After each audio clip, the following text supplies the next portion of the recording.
Koleganya Utsman bin Yahya yang bernama Senok Gogron saat itu sampai pura-pura masuk Islam mengejar Syekh Nawawi ke Mekah di kampung Jawi.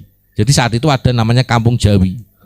Bahkan namanya Senok Gogron ini berganti dengan namanya Haji Abdul Ghafur. Ini kelicikan daripada Ba'alawi.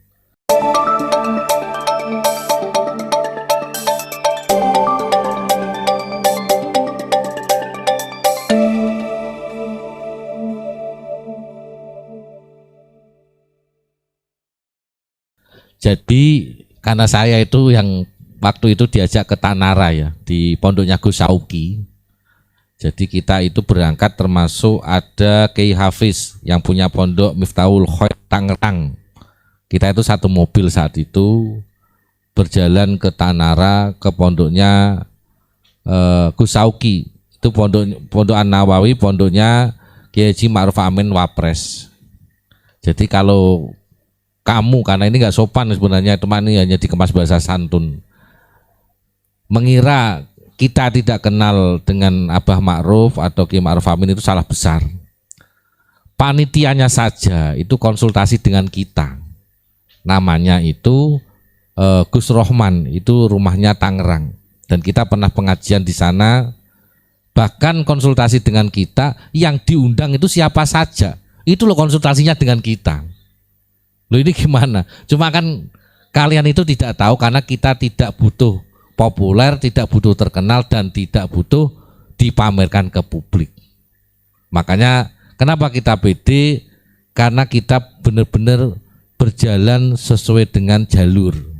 Dan bahkan dari acara tersebut itu minta arahan siapa yang diundang nanti call-nya Syekh Nawawi Al-Bantani. Tapi di sini karena kita punya prinsip sendiri, Abu Yahya Ma'ruf Al-Bantani selaku penerus jejak perjuangan dan akhlak bahkan keilmuannya, karena Abu Yahya Ma'ruf Al-Bantani ini punya cabang-cabang pondok di seluruh Indonesia, bahkan termasuk jamaahnya sekarang sudah begitu banyaknya dan luas. Akhirnya setiap daerah, setiap kabupaten kita arahkan untuk mengadakan call-nya Syekh Nawawi Al-Bantani. Dengan tujuan apa? Biar masyarakat Indonesia mengingat jasa daripada ulama Nusantara, terkhusus Syekh Nawawi Al-Bantani. Karena dari Syekh Nawawi Al-Bantani melahirkan ulama-ulama Nusantara. Contoh, Syekh Nawawi punya murid Syekhona Khalil, punya murid beberapa ulama yang lain. Kita ambil satu ulama saja, dari Syekhona Khalil saja melahirkan ribuan ulama. Cucunya lagi, ibaratnya dari muridnya Syekhona Khalil, termasuk Mbah Hasyim Asy'ari, melahirkan ribuan ulama. Ini membuktikan ulama Nusantara betul-betul melahirkan ulama yang asli, yang jelas sanad keilmuan dan sanad gurunya. Kalau kamu tidak paham, tolong jangan nyinyir. Yaitu intinya, karena kamu sebagai muhibbin, tolong minggir dulu. Ini urusan kita dengan Ba'alawi.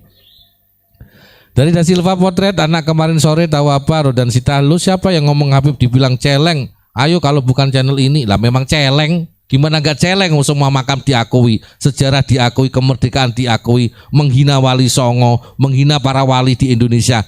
Gimana gak celeng? Itu namanya rampok juga itu. Nah, Endang Lestari, assalamualaikum Gus. Cianjur hadir, betul Gus. Habib Fahru Rozi kurang adab dalam dialog. Rodan Sitah, mana ada ulama yang membatalkan nasab Ba'alawi? Tunjukkan kitabnya kecuali Bapak Imad. Intinya Habib Yahudi ini, karena ini masih ada sangkutan Syekh Nawawi, alhamdulillah.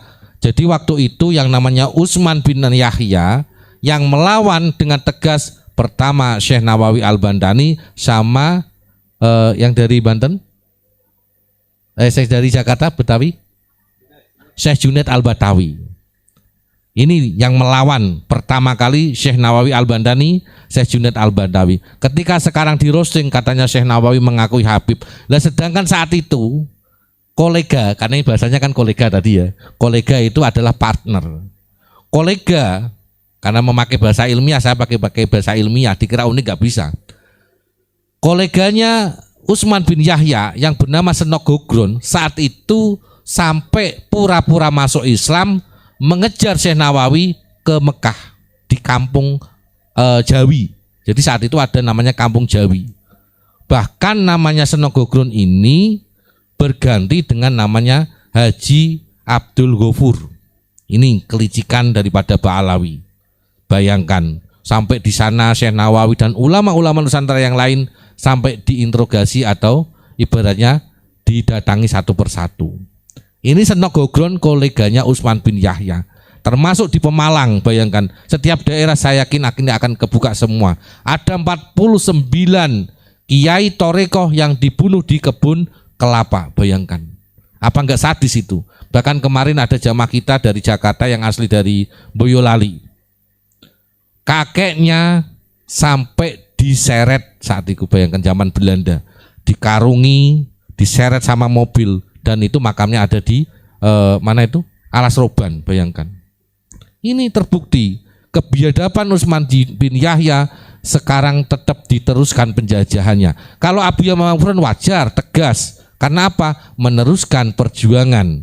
Kalau dari golongan Utsman bin Yahya sekarang diteruskan sama Habib Celeng itu. Betul enggak? Penjajahannya kalau Abu Yamamah jelas meluruskan dan mempertahankan negara kesatuan Republik Indonesia. Karena apa? Terbukti sekarang yang di PBNU tidak amanah.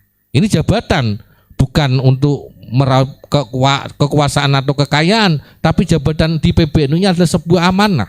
Apa kita tidak malu dengan perjuangan muassis PBNU yang pada saat itu rela menjual tanah, menjual rumah untuk kemerdekaan negara kesatuan Republik Indonesia? Kita ceplas-ceplos karena apa? Kita tidak pamrih dan tidak punya tujuan apapun. Yang jelas Indonesia harus bersih daripada Habib. Terima kasih.